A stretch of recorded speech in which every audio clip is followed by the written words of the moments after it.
Hello, I'm Mantastic and Fantastic, and today I'm going to be talking about the GungHo Collab ranking dungeon that is now live in North America. So, the GungHo Collaboration ranking tournament is a chance for players to acquire a crown with a top 7% finish, as well as a rainbow event medal at 27%. So, this is a non-fixed team dungeon with 10 floors, and there are two distinct strategies one can utilize to actually achieve a crowning score. Now, this video / article / YouTube video will be discussing those two strategies, as well as how you can kind of improve your chances of achieving a high and obtainable score.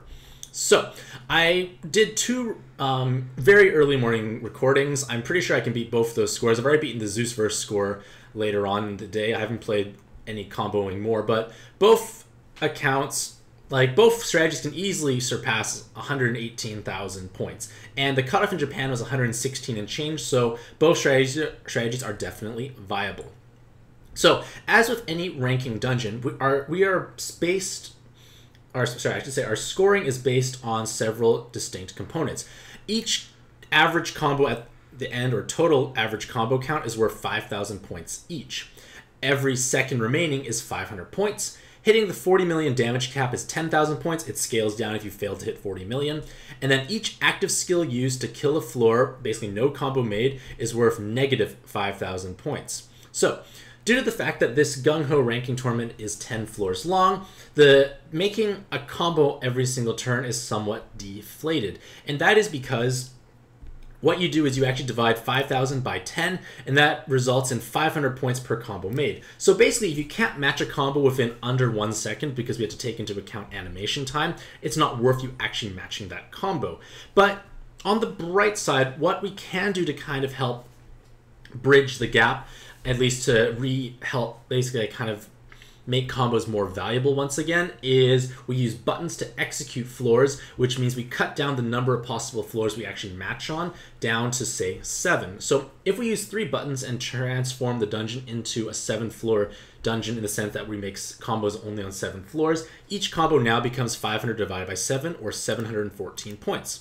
This is definitely a big step up, and if you're utilizing a combo-based strategy with 7x6 boards and bicolor board changers, this is definitely going to be a strong suit for yourself.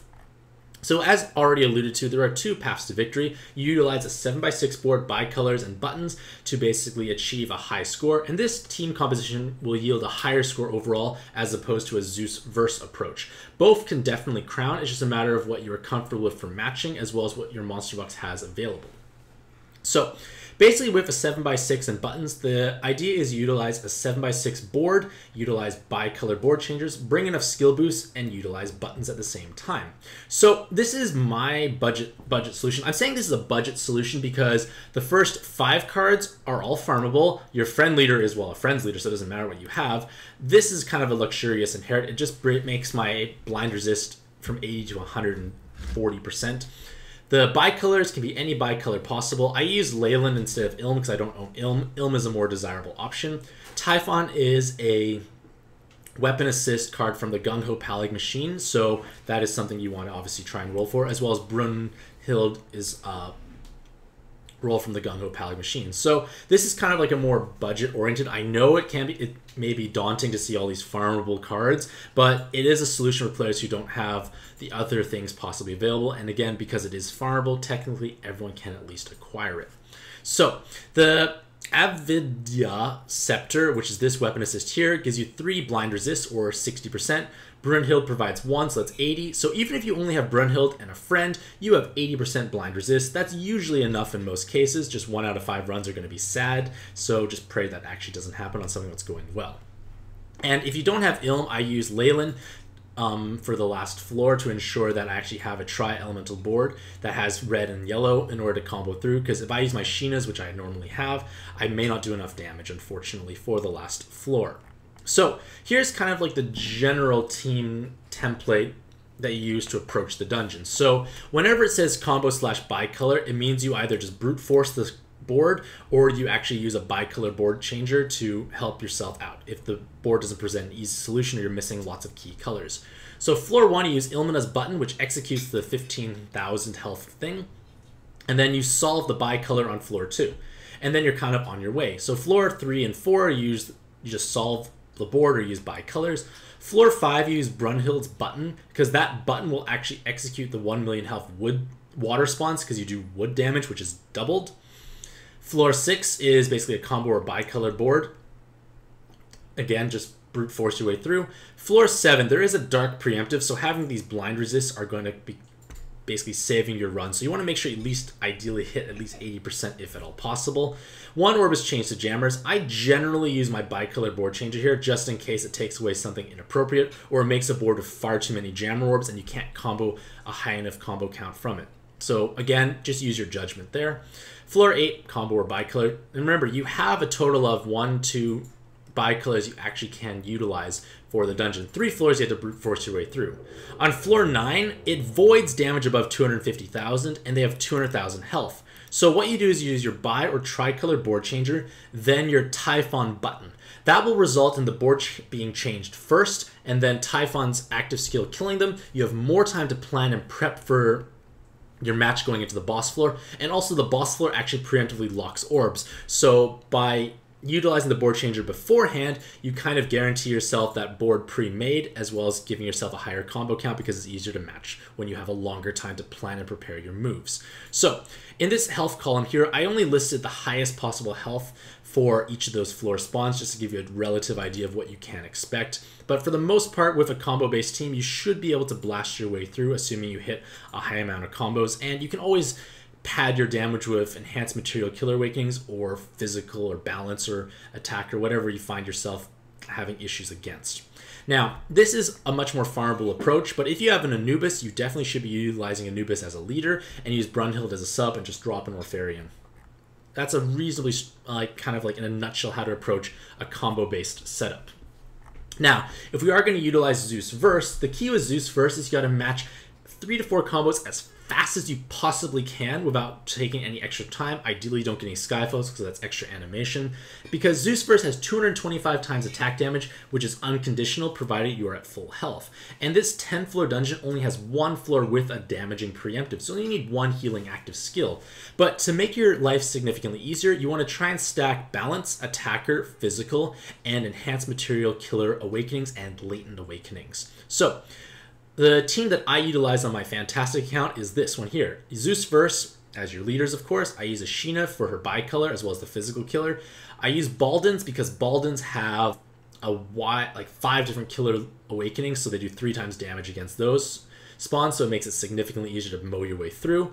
I use a Zeus Dios to swipe through the blind darkness, so I don't have to worry about revealing the board. I use another Balden again because it has the killers I want, and then a Zeus First Friend, of course.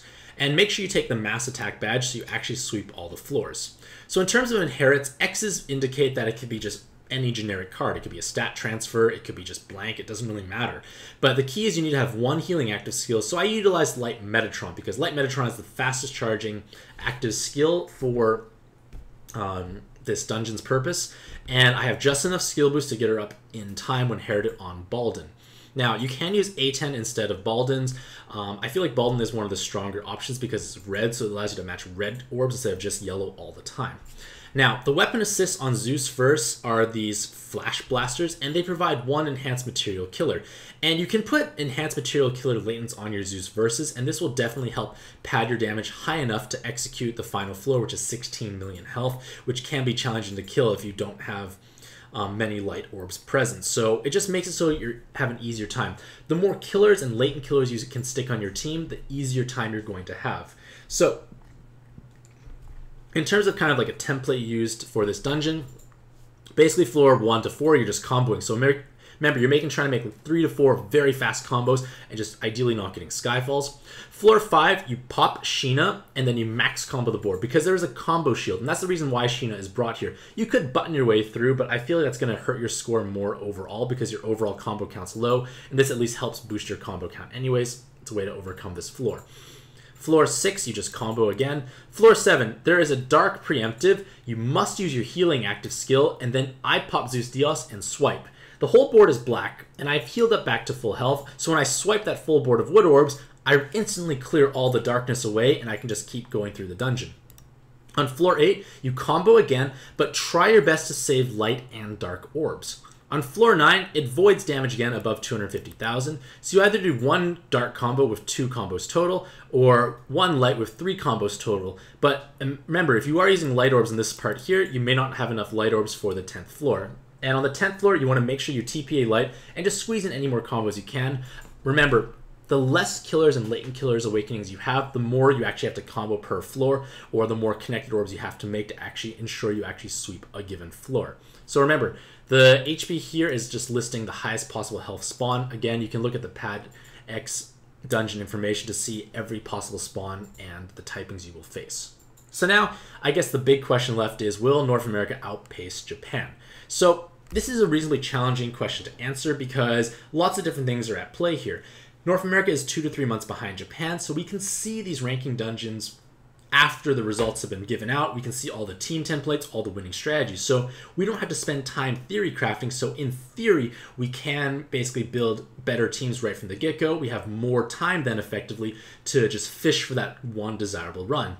But on that same note, North America generally tends to lag behind JP when it comes to like brute force puzzling skills. So with this ranking dungeon, like the Zeus verse team, we tend to do very well with Zeus versus because we have more time to fish for that perfect run. But the team builds you can utilize are a little bit more luxurious and niche by comparison. Like Riku's ranking dungeon was a lot of heroine or dragon-bound, dragon collar teams if I'm not mistaken. So that was an event people rolled heavily in, so people had the subs available. Whereas this one here, it's a little harder to get those desirable killer cards.